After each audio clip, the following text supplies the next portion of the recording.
Welcome everybody to today's podcast.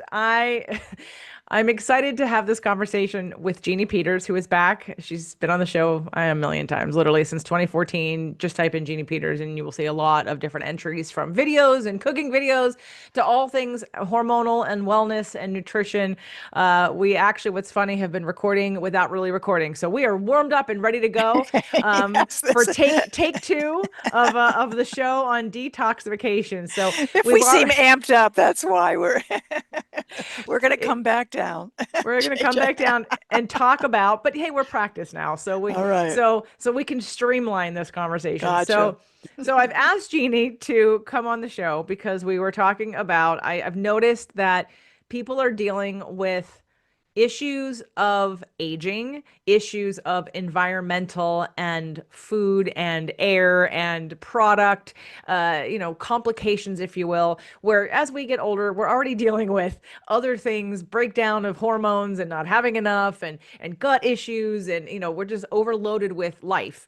And I think it's an important conversation to make sure that you understand all the different systems in your body that literally, in my opinion, need to be cleaned out. Now, Jeanne and I are going to talk about each system and the phase one and phase two and phase three of detoxification.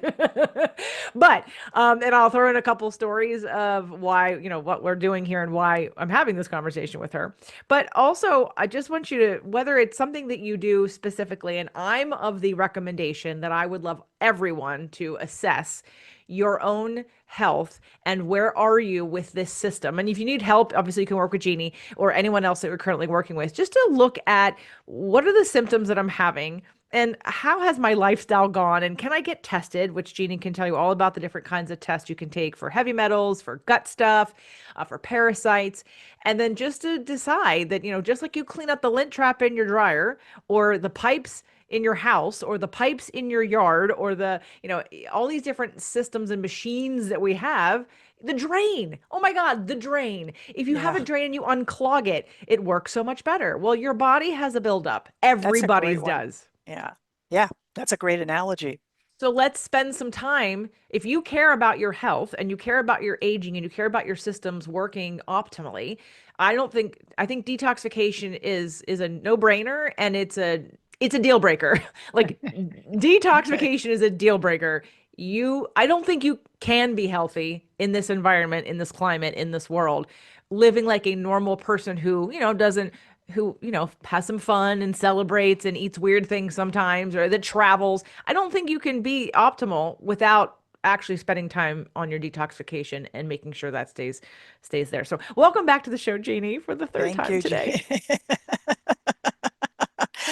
Three times a charm. We're going to I go ahead and guess. just flow. Yeah. I so how this sort of came to be, there were two detoxes that I've done recently. One was a liver cleanse, Dr. Schultz liver cleanse, and I did it after having a really good time in Italy, not regretting a minute of that. And I thought, okay, well, I'll do what's right, and since I was out of balance a little bit with some alcohol and food for sure, I'm gonna do a liver cleanse. So I did the liver cleanse, and then I noticed as I went to Mexico that I felt a little dizzy. And I asked Dr. Nasha, because I was in Mexico, and I said, can you get dizzy from doing a liver cleanse? And she said, yes, it's hepatic emphasis. What's it called? Encephalopathy. Encephalopathy. Encephalitis. I'm like, okay, I have encephalitis because I did not have any binders in that. And I don't even Yeah. know why, because I love his programs, but why weren't there binders in there? So Good basically I question. released all these toxins from my liver. Now they're floating around in my brain. So I luckily had on me some clay. I knew to bring some bentonite Good. clay to Good. Mexico. And then I went and got some citrate, magnesium citrate, because sometimes it used to constipate me. So just to be sure that I was going to be regular and eliminating and pulling some of those toxins out. So I wanted to bring that up. And then the Yeah. second was I just completed my first parasite, like true parasite cleanse. And I will tell you, I saw a huge difference in my cycle and in other aspects of my Wonderful. body. And it was easy. And I was like, what? So anyway, so I just wanted to discuss detoxing. So why don't we start with the whole phasing? Give that explanation again, Jeanne, of the phases of detoxification. Before I do that, can I just go ahead and mention to you the fact that we have those organs that really are responsible for doing detox. So remember, it's like the lungs, that's part of it, the liver, your kidneys, cleaning out the kidney tubules, getting rid of all the waste products through your urine, and then your gut, from your mouth to your anus. I mean, you have these systems in place to help with that, and then your lymphatic system. So that's your 5 systems that really help with detoxification. Then if you go and you look at what is, of all those organs, what is the biggest organ that's doing like the lion's share of the work? It's the liver. And that's partly because the liver is more responsible for getting rid of like really complex compounds, so like petrochemicals, endocrine disruptors. And when you think about like how the planet has changed, like in the last, like since the 60s, there's like 3,500 new chemicals that are put out every decade, maybe even more. So the liver is the one. So when I think of like the 3 phases of detox, I'm thinking this is how the liver really does its work. So we've got that figured out. So like the first one would think like the phase 1 would be it's going to break down compounds. This is what you were going through. It's going to break down compounds like soaps. So like, we clean a plate and it's got like some fat on there, like, steak or something that, or, leftover egg. You need soap to be able to wipe that down and break it down into smaller compounds. That's phase 1. But if you don't go and have a binder, some of that stuff can get out like through your GI tract, and get into your bloodstream. And yeah, it could be something in which some of those compounds are actually more complex than they were when you started the detox. So if they, pass the blood-brain barrier, I could see why you were feeling the way you did. Phase 2 then is think of more soaps to kind of break that down further, so that they finally become like what they call water soluble compounds. So they've gone from fat soluble down to like water soluble, and they can actually be eliminated through like the urine or through your poops and such. And then the third one is basically the toxins are excreted. So that would be like, if we had to use an analogy of like, you take dirty glasses that you're going to throw into the recycle and you clean them out before you throw them in, right? So that's like phase 1. Phase 2 is you're going to take all that stuff down to, for the trash pickup, and you put them into the right bins. And then the third one would be, the trash man comes and he takes it and brings it to the dump, so it's getting out of your system. It's getting out of the neighborhood. It's getting out of your home. So, I mean, all 3 of those phases have, they need certain nutrients in order for those phases to work effectively. So I don't know what was in that detox that you had with Dr. Schultz, but the fact that you were having that sensation is not unusual. I've had people who would call me after they've been on like a juice cleanse, and they felt worse because they were just doing juices, rather than really getting, and they were feeling muscle achy or sore, Well, can we talk about a juice cleanse first of all? Because people that sorry, please don't get mad at everybody listening. If you're on a juice cleanse, you probably have no idea what you're doing. You're doing it for weight loss, right? Everyone's doing a True. juice cleanse or is doing it to reduce calories. You think you're giving your body a lot of nutrients, which you are, but you're actually, what are you focused on? Because you're not fasting, because you're adding a lot of sugar into the body. Yes, you're reducing your caloric intake, and so that may, result in some temporary weight loss. You might lose some fat, you may lose some water, you're probably gonna lose some muscle, but it's not a specific cleanse designed for. That's why we're having this conversation. Jeannie just went over lungs, liver, gut. I'm going to say gut and colon, lymph, kidneys. These are detoxification centers of the body that, with the toxic load we have right now in our life, and then as we age, this is why I'm suggesting that everybody get help and focus on doing an extra cleanse for these systems so they can work optimally in your body. And I'm not saying all the time, but when you're doing a juice cleanse, what are you cleansing? Your gut or your colon? Okay, where's the fiber? Where's the binders? So I think that most I've got people a are doing. yeah, I've got a great story on that because I had my next door neighbor, Bob, who I've known for almost 20 years, told me, oh my God, I'm feeling so crappy, Jeannie. I've been on this juice cleanse. He'd been on it for 2 weeks.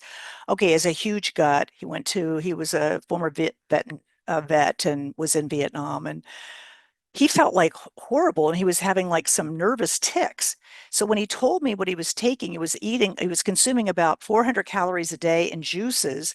And so what he was breaking down in order to be able to like manage the calorie deficit, because he probably needs like 2000 calories, he was breaking down his fat. Your fat is a reservoir for all kinds of chemicals. The body vaults it away often in your fat tissue because it's somewhat inert. It's not like metabolically active tissue. So when you start doing a juice cleanse, a lot of times this is some of the things that are going to be released, particularly if you're on a real calorie deficit. So you're not consuming, let's say, 1,200 calories of, quality juices. Maybe you're getting half of what your body needs. You're going to go ahead and release those chemicals and you will feel worse than you feel better. And he actually, thank God he went ahead and, stopped it because he was probably going ahead and releasing some of the Agent Orange that he was exposed to. He had a nervous tick that took a while for the VA to finally identify it. And we were able to go ahead and do some heavy metal testing on him. And sure enough, he had high levels of cadmium. Works on his cars all the time. He's got nickel and cadmium, and some of that was probably being released, and that was also stored in his fat tissue. So you make a really good point that juice cleanses are really not designed to help you get rid and break down these complex compounds that we're all holding as a reservoir in our bodies, and particularly in the liver and in the fat. Well, it's not that. So on the there's a company that I've been using called Zen Cleanse, and I've only done the colon cleanse, and it's really cool. It focuses on mucoid plaque. And one of the things after you do this fermented product that they give you, basically all day you're drinking something, literally every half hour, and then you take 2 breaks to like massage and take a bath and massage your gut, and you're supposed to get some exercise. But and what it is, it's a lot of psyllium and a lot of Oh, great. probiotic and prebiotic sort of fibers Good. and things that are loosening. And so the first thing that comes out is just all this fiber product. But then the next day, or a couple days later, your body releases this plaque that's around the inside lining of the colon, and depending on its color and its all the things, will give an indication of sort of the health that you have going on there. Now, after that, in order to release more, it's suggested that you do a liquid only diet, and you can do, I think I've heard everything from do bone broth to don't do bone broth. It was more about not activating the digestive tract, so something that could be easily broken down. So they said vegetable juice, no fruit juice. You can do miso broth but no bone broth, Okay. or maybe chicken broth but no bone broth. Anyway, but in that context, I'm drinking these things so that my body won't activate digestion. So that way it will allow it to release a little bit more of the plaque buildup in my colon. Or in the case of someone's doing a juice cleanse to release the toxins, but they're taking binders to go with them because they know what their intention is. I'm just addressing that I think that most people doing a juice cleanse have no idea what they're doing when they're doing it. They've been told it's good for you, and you think, oh, it's fruit juices and vegetables. Okay, well, that's easy. That should be good for me. And I'd like to lose a few pounds, but there's not science to really look at what am I doing with this? How am I using this in its best way? Good What point. happens to my body? So I'm just wanting to put that out there, because if you're doing a juice cleanse, like, what are you doing with it? What are your expected results? And what are you trying to impact? Because like you just said, if he was to do the juice cleanse and then add some other things, add the binders or add some Yeah, he could fasting, have, or sure. Yeah. He that could would have have been done, different. yeah. And there are, I mean, there's nothing wrong with juices. I mean, for sure, but you can think of that as kind of like something that you would do on a daily basis. Like, maybe you like a greens juice, but maybe you don't. I don't. I don't particularly get excited about them, but I love broccoli, cauliflower. I love all the cruciferous vegetables. I mean, that's always going to be in my vegetable bin. Every week when I go and do my grocery shopping, I'm thinking of those as my natural detoxifiers, because anything with that sulfury kind of stinky smell when it's cooking is really something that our body loves. Though there are potent chemicals in those foods, these sulforaphanes that really help break down complex compounds. So it's going to help assist your body on a daily basis. If you, came back from, like you did, from Italy, and you knew, geez, I'm drinking more than I normally do, and you just really wanted to lighten that load, then you would take some of those. Often, they might be in there's certain chemicals that are like them. So like N-acetylcysteine and artichoke heart, you would get those in like high levels, like maybe 500 milligrams, versus like if you had cruciferous vegetables, maybe you would be getting like 300 milligrams or 200 milligrams. So you'd get that in a more potent dose to help assist your body's liver to break these complex compounds down more effectively, to get rid of things so that when you do drink alcohol again, it's not even going to go ahead and take care of the alcohol. The alcohol is there.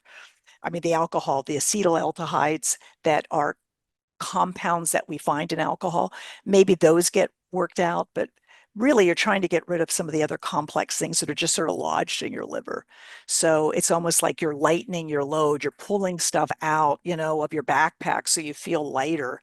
And, then the next time that maybe have a drink or something, I try to encourage people to just even take a NAC. An N-acetylcysteine for every drink that you have is a great way of being able to, at that moment, detoxify. It will help break down, the complex compounds found in alcohol so that you actually sleep better and you're not really adding more of a load into your backpack.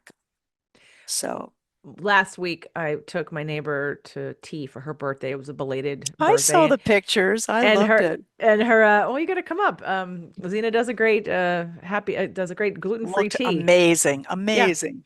And so her daughter came, and I guess the last time I was over there, I brought the knack with me. And I had said that that would, I love it. and I recommended it to her. Well, and the four of us went down for the Greek Fest last weekend, and I brought the knack with me. And I'm not a pusher. They don't ask me too many questions. I offer, and then they don't really, I either see that they do it because they buy it and they don't tell me, but they don't ask me for help. But I said, if anybody wants, this helps you break down alcohol. Well, nobody took one. Well, then their daughter was like, but then their daughter said to us, she's like, oh, knack for the win. She's like, I normally, after 2 glasses of wine, like, I don't feel good. She goes, but I took one when I started to have the drink, and I took two before bed, and I have not felt any negative aspects of alcohol since I started taking them. So she was all, and so That's of course, great. then her mother went, oh, well, maybe I should take them. I'm like, yes, this is why I brought it with me. So yeah, things It's like a that. teaching moment. I love it. It was the daughter making that statement that somehow, everything came together for her. We understand that. Right. And I want to start this conversation of education for people to look at. And so I want to go system by system and look at some of the things that we can do to help that system lighten the load and create some more space and allow it to be more optimal. Because as I made the comment about juice cleansing, it's like when people go, for me, an exercise. Oh, I took a Pilates class. Okay, great. What are you expecting from Pilates?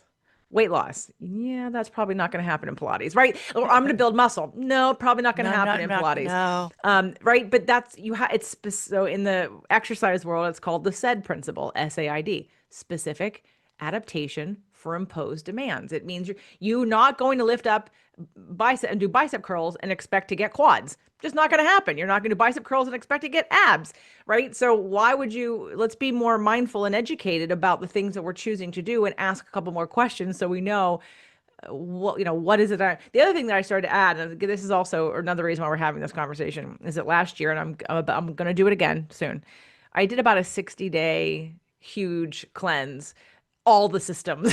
like Oh, I was doing the castor oil packs, I was doing, which we need to bring up here again, but right. I was doing the coffee enemas, I was doing a water enemas, I was doing, That's a lot. I was, but man, did my mastermind, when they were here, they saw me in March in Mexico or April. They came in the summer, and all of them were like, "What are you doing? Your skin looks amazing." And I was like, and I'd done like Cleaned three, every orifice out of my body. Yes. totally, and I did like three fasting mimicking diets. And your Also, so brain was going like this, like like I was the like squeaky antennae were clean. so clean. You were receiving downloads like, like that. I get it. People couldn't quite Robbie keep up with you, JJ. They needed to know what was going on. And not that most people would do what I did or will do No, again. I was going to say I would not ask the average person to do that, JJ. It's a lot. It's a lot just because you really have to be mindful. And, anytime you're going into a cleanse, just like you said, when you're asking somebody about exercise, you want to be mindful. You want to have some sort of intention about what you want to get out of it. So it takes a commitment because you're going to go ahead and do things outside of your normal routine. So you really do need to have your why real figured. So And your expectations, because just like in exercise, if you go into a hatha yoga class and think you're going to drop 20 pounds and look like a super athlete, your expectations were not going to get met. It's not the right application of force and flow and mhm. resistance on the body to get the results you think you're going to get. So let's start with the lungs. So what are some things people can do to and you mentioned, let's talk about knack and all of that. Well, I think, one of the great things that you can do with your lungs is just, I mean, get out into nature, I mean, there's like certain chemicals that are released from trees, just getting this fresh air, getting these natural negative ions that you get when you go to the beach. I have a patient who is really, really got poor mitochondria. She's very overweight and she's really limited in her energy systems. And when I had her just go to the ocean, just having the crashing waves and getting her shoes off and grounding, just breathing in that air, she felt like, oh, I felt like I had energy. It may only lasted like 30 minutes, but she felt there was an up level in her energy. So that's one thing. Obviously, thousands of years, maybe not thousands, but like hundreds of years ago, we know that people used to go to salt solariums where there was salt, like in Romania and Cappadocia and Turkey and these places where they would go into these caves and be breathing in these ions. So you could get a salt lamp, particularly if you're somebody who has respiratory distress, you're somebody who knows that you get bronchitis, twice a year. I mean, this is a great way to prepare your lungs so that they're actually healthier. And then NAC. I mean, NAC was one of you could not find it on shelves during COVID because it was one of the things proven to really help with breaking down the mucus and helping to go ahead and clear the lungs. So people who had, really got a bad case of COVID, I mean, this was a great way to help break up that phlegm and get it out of the system. So it's really a great tool for respiratory distress, sinus distress. So I think everybody should have NAC in their wellness cabinet and think in terms of like a dose. Usually it's like 600 milligrams, maybe twice a day would be a good dose. And that, would be a great place to get. Of course, with one last thing for the lungs is just getting out and moving, breathing, getting more air into the lungs, preferably outdoors, preferably in nature, but just exercising would help. We're not going to address it on this show. I'm going to put the seed in here, but there is also to keep in mind the optimization of each of these systems has an electrical, emotional, vibrational component to it, also a Sure. coherence, if you will. And so for the lungs are where we store grief. Grief. And Yeah. I remember Hmm. during the end of my marriage and into the divorce and then moving, and of course, there was happy and joy happening at the exact same time. But my body craved. I have in my car. Well, I have a diffuser. I have several diffusers, but I had one that was in my car, and my body craved eucalyptus. And I and Yes. it and Eucalyptus. I would just literally almost like stick it up my My nose and nose. inhale, and I never had any issues. And then I also Palo Santo was another one. Like I'm not one who's ever smoked. I've never smoked pot. I don't smoke cigarettes. I never have. But you would think I was a smoker by the way I was so enamored with the Palo Santo. Like I would literally like, I would light it and I would like take deep, deep inhalations of both Hmm. Palo Santo and eucalyptus. And I mean, I never had any physical issues or bronchitis or anything from going through the grief of a relationship ending. And I think it was my body asking for it to help detoxify and move some of the sadness and energy and grief that I was going through. Absolutely. So just don't forget that there's an emotional piece, but this eucalyptus and the Palo Santo It's and amazing you brought that up because eucalyptus has been shown. In fact, if you go into a lot of the spas in Europe, I mean, they often will have like eucalyptus leaves. They might, you get some of these older women. I can remember going into a Russian spa and like the women were just swacking me with eucalyptus leaves. It was just amazing because it would release that scent. And by the time I came out, you just felt like your lungs were just so much more open. So great, great story. okay, let's move to liver's like the bigger one, so I kind of want to skip that one and just do the other ones first. Can we do kidney next? Yeah, sure. I mean, kidney would be, I could usually look at somebody's kidney markers when they do their basic metabolic panel and know if they've got some issues. So you would look at something like BUN, blood urea nitrogen. Sometimes when those levels are high, your body, maybe those little kidney tubules aren't working as well. They're not getting some of this urea out, that is what produces that strong scent. Like if you've got cats, like when they pee, that you can smell that urine. So you can look at lab tests to show if somebody maybe has some kidney issues. A lot of people maybe who have a tendency towards like kidney stones, maybe they would do certain kinds of cleanses. Um, the traditional medical world doesn't really buy into this, but there's certain things that you could do that would help to break down some of these calcium deposits that build up. And believe it or not, in certain countries, like particularly up in the Baltic region, they use kefir. They really believe that kefir, because of the probiotics that were there, would help to go ahead and build up, because you've got cultures throughout your entire body. So in the kidneys, there are certain tubules with these types of bacteria that break down the calcium to get calcium out. Because think of calcium as calcification. So your kidney tubules aren't going to be working as effectively. So, you know, kidney cleanses are not going to be probably as dramatic as you would find with like a liver, but there are certain herbs, parsley, there's parsley, and I'm blanking, all your lemons, your citrus, are wonderful for your kidney tubules. And my sister's an example. She was on acetaminophen. She was using it predominantly for painkillers. She had a lot of health issues, and her kidney tubules were kind of shutting down. She had like phase 3 kidney disease, but we were able to go ahead and get her back so that her kidneys are functioning just fine right now, just by using some specific ingredients. But I do remember using kefir for her. Again, it was those probiotics that really worked effectively.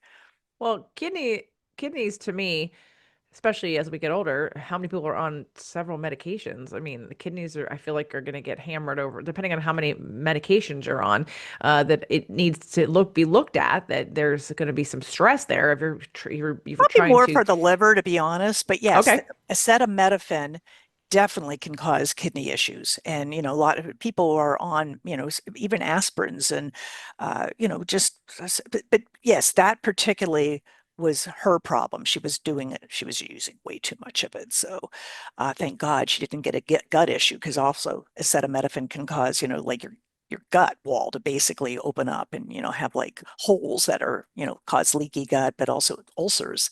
So yeah, the kidneys for sure. But there are some very specific tests that you could check for to see if your kidneys maybe are taking up a hit. I had a patient of mine who was a fisherman in San Pedro, and did it for 30 years. And every single time he came in, his mercury, we always checked his heavy metals, his mercury was always sky high. Well, that has an affinity for the kidneys. So, we would always use certain kinds of a cleanse for him that would help to kind of bind with that. So it had chlorella, and it had chlorella, and what's the other one that chlorella, that's like, oh, cilantro. It had cilantro. That has an affinity for mercury and can pull that out of those kidney tubules that might have lodged. So, yeah. Okay, great. So let's look at gut next. So the gut, you would know usually with a stool test. So like a stool test that is kind of maybe at another level. So a lot of physicians could send somebody into a lab and get a stool test, and that stool might just sit there for maybe 3 or 4 hours before it's tested. You want a stool test that's like what I would call more like 3.0 instead of 1.0. 3.0 would be that it's the moment that you put a little piece of stool into a reagent, it's actually quantifying the DNA of everything that it finds in there. So, that would mean that you would know, the good organisms, the bad organisms, the bad bacteria, if you had elevated enzymes or blood or parasites or something, you would know that right then and there. So quantitative test. And so GI map is the one that we use, but there's many of them right now. And that would help us to understand, what's going on. Or do you have enough good bacteria? Because we all need the good guys to be able to go kind of after the bad guys.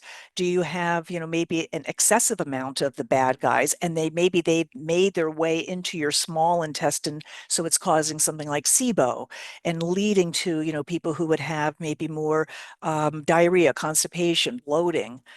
So the GI map could help to unwind, and then of course, you don't necessarily need to do a cleanse so much for GI issues like you would the liver, because if you're pooping, you're getting rid of a lot of toxins. So, but if somebody's constipated, boy, you really got to figure that out, because you're leaving something that might only happen once or twice a week.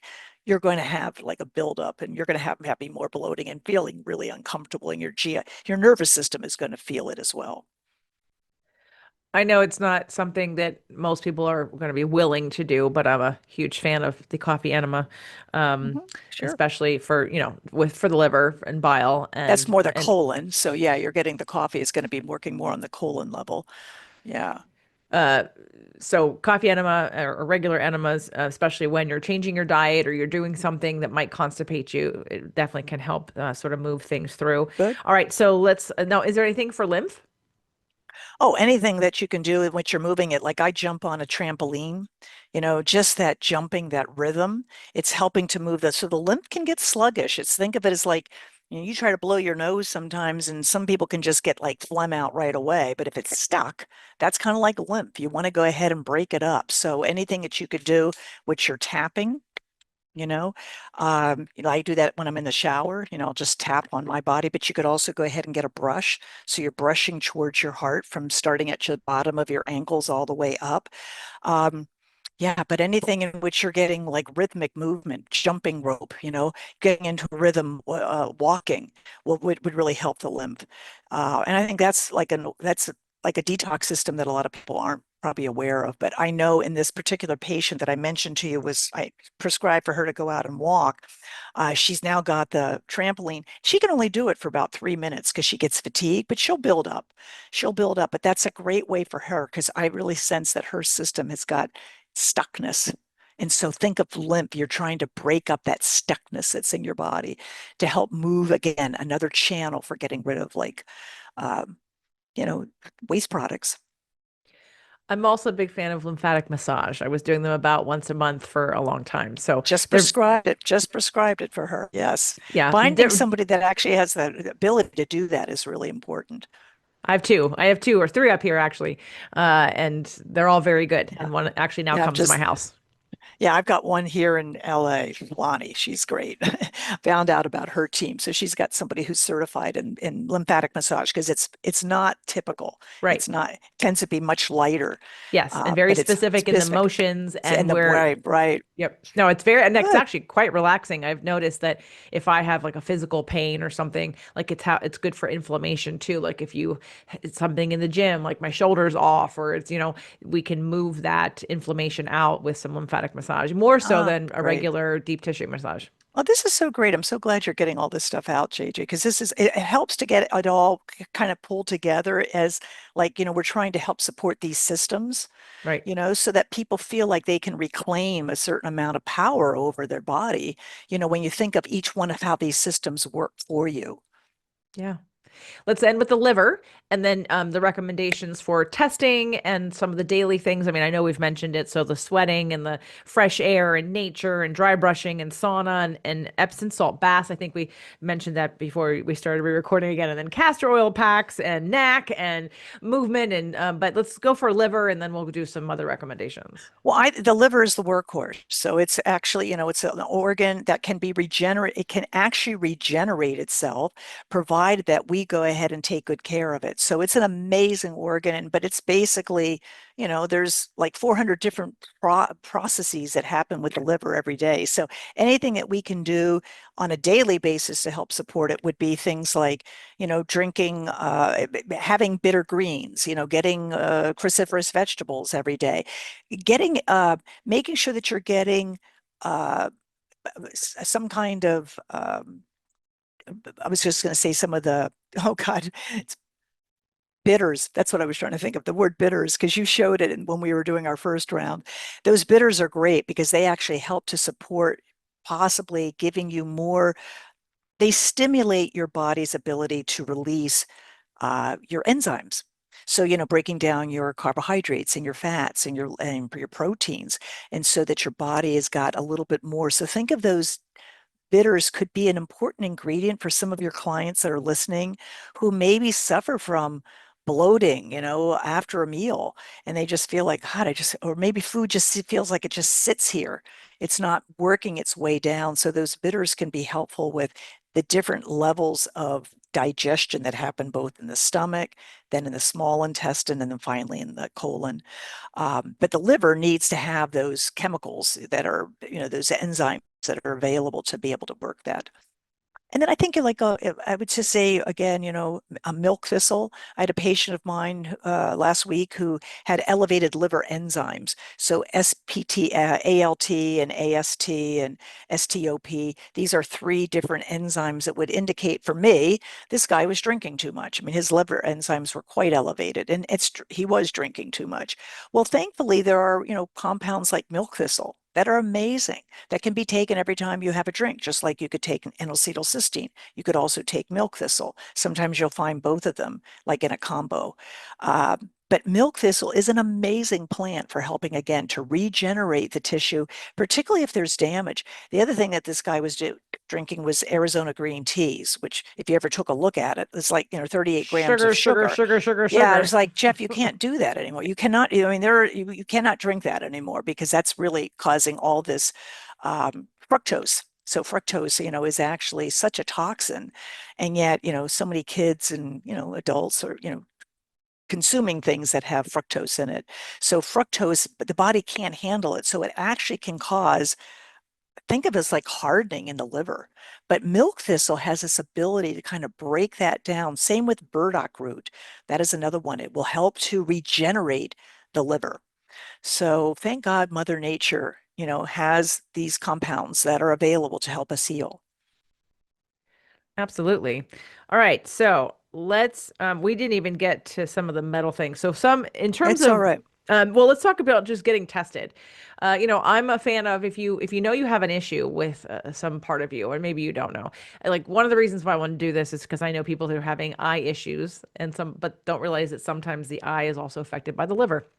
Like Hmm. the way that the body uh, Yeah, it's connected. Everything is connected. compensates See that? because one thing is an indicator of something else, and which is why I'm saying we have all these like these issues that start happening to our bodies, and we think it's the way Western medicine handles it is, what is it? Oh, let's do surgery, let's just look at the eye, let's not look at the systems that support creating this or keeping it stable, or Yeah. and right, let's just look at it out in a vacuum, so to speak, and put it over here, and versus, well, how can my Yeah, kind body of thing. help support, right? It's all connected. So how do I clean out what's going on to alleviate some of the stresses that I'm putting on my body so it can do what it's supposed to do and heal itself? But I have to remove some of these toxins and some of these behaviors and reduce some of the sugars and reduce whatever, the lead and the mercury, and look at these things. Like if you're eating, who recently told me, oh, somebody said that they were having tuna. And I said, well, how long have you been eating the tuna? And it was recent. And I said, okay, well, you still might want to go get your mercury checked because that could be a toxin that your body's holding onto your fat so it doesn't go to your brain. And if you have too much mercury, then that could cause weight loss resistance. So, but until we start asking the right questions and maybe looking at some of these indicators, so what would be a test that you would recommend people take or find, or they could work with you to Well, you take? could do LabCorp or Quest. I mean, they're the two biggest labs in the country, so they do a heavy metal test. I mean, the most common one is the one that's lead, mercury, cadmium, arsenic, because those are the four most common heavy metals that we see elevated. So that's a great one. I mean, there's four others that you can do too, like nickel and I forget. But in any event, it's between those two. But I usually just do the one because it's the most common. And if it's elevated, then you would maybe do another one. But like I mentioned, I think I mentioned to you about my neighbor next door that, had the problem with the cleanse. Yeah, he has elevated levels of nickel and cadmium because he works on his car all the time and he's got his chemicals and he's just using his bare hands. So, tobacco smoke, batteries, hair dyes, people dye their hair, they're going to have elevated levels of cadmium. People who, use lipstick, believe it or not, lipstick is lead, but it's also it can be other heavy metals.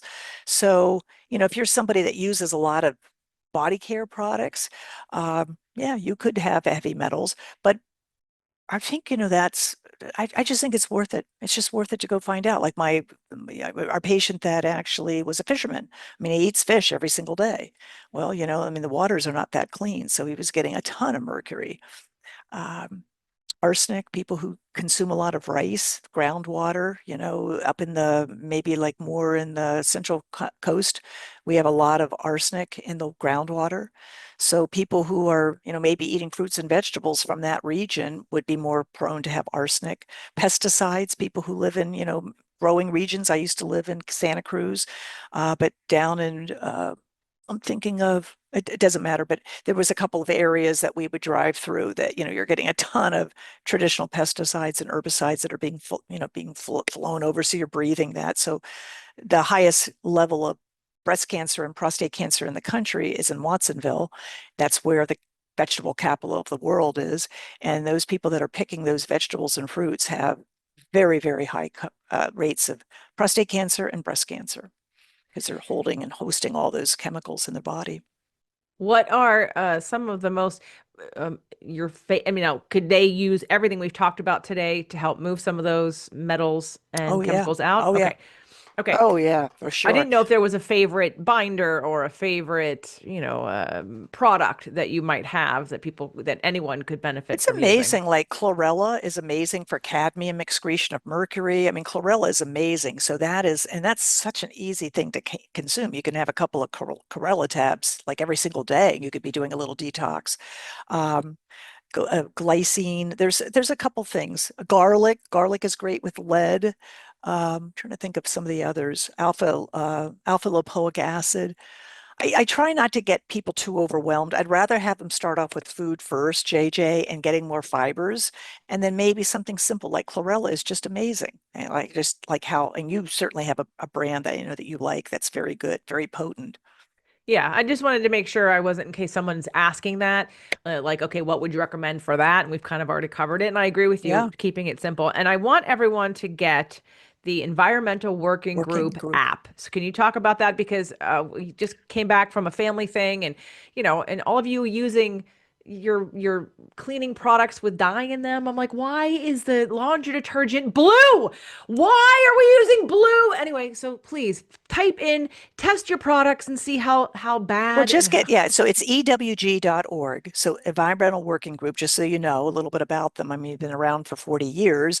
They're a third party watchdog. So their whole thing was right from the very beginning was looking at like what kind of chemicals do you find in your skincare products so that you could get I think if you make a donation, let's just say you make a 20 buck donation, it's well worth it. You could get their Skin Deep. So Skin Deep would tell you like all the most common skincare products, and then they rate them based on the amount of chemicals that they have, chemicals that they know are cancer causing or whatever. Then they have their household list. So it's all the stuff that's going to be underneath your sink or, in your kitchen or whatever, so that you're using for cleaning. The most recent, they do every year their clean 15 and their, I think, the dirty 10 or something. So it's looking at the produce that we know is the dirtiest of produce, that you should buy organic just because you're getting maybe 60 or 70 chemicals. Like in the case of strawberries, they're always on the list. And then there's the clean 15, which is the ones that, if you were on a budget, maybe these would be the ones that you wouldn't necessarily have to, buy organic. So, people, it's helpful for people at all income brackets to know about this. So they put that list out every year. Then they always have like their fish. So they have like a little card that you can download that just shows you the fish that are going to be mostly the predator fish, the ones like swordfish and tuna, things that are going to be at the top of the list. And then those fish that are actually very clean, like sardines and mackerel and anchovies and things that are very small, so they don't really harbor, they don't live long enough to actually build up like the amount of mercury that you would find in the predator fish.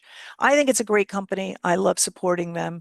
To me, I don't have a problem giving my 15 bucks every year or I whatever it don't think is. I paid anything. You download the app. The app is free. I mean, if you want to get the You can't, extensive. if you want to get the extensive listing, you have to, but I think it's well worth it. You know what? Oh, You'll learn so definitely. much. And then then they send you, updates. So I think it's a way for us to become more awake and aware. And we live in an interdependent world. I mean, we can't separate ourselves from the environment that we live in. So just to become more aware and to be able to help your neighbors or your kids, or your parents to become more aware is a blessing. So think of the EWG is something well worth knowing more about because, yeah, the planet is small and we're not doing a very good job of taking good care of it. So EWG is trying to do that work for us, Yeah, helping us be more. test all the products that you have. Yeah, I think it's important to live a clean lifestyle, but it's also important to think in terms of, detoxing on a daily basis, maybe something, once in a while, seasonally, fall and winter. annually, if you just know that you're somebody who's struggling with maybe weight loss resistance, you might, need a little bit more of a deeper cleanse like you just went through with like your liver. So, Or even just chronic conditions. I mean, I'm mhm, looking at beyond weight loss resistance, someone with a chronic condition that's tried everything and nothing's working. Have you looked under the hood to see how many of your systems are backed up and not working optimally? And when's the last time you did clean them out specifically? Because that can't hurt you, it can only help. And I think, I've noticed some changes that I didn't expect to see from doing a few little things. So tell people where they can find you and how they can work with you. yeah. So, this lecture contained a handout, so you have that access to the handout. You've got my email and also my website. So if you ever have a question, you can just reach out to me, jp@nourishingwellness.com. And I've got my cell phone on there, so if you want to just even send me a text, that's fine. I'm happy to take questions, and I just really am grateful that you did this today, JJ, because I think we do live in a toxic world and we're not going to be able to get rid of all the chemicals. So it's important for people to know that there are things that they can do daily that can make a difference. The handout expresses that, and then things that they can do on occasion. So good. I'm glad. I'm glad I was able to be part of this podcast today. Of course, It's important to always. me. And if you want to work with Jeannie, you can get some tests done and she can review them with you. You don't have to be local. You can be anywhere in the world as long as you can get to a computer Mhm. and Zoom. So I will make sure you check the show notes for the links to get the handout. And Jeannie, thank you again for being on the show again. Thanks so much, everyone. Really love being here. Thanks, JJ.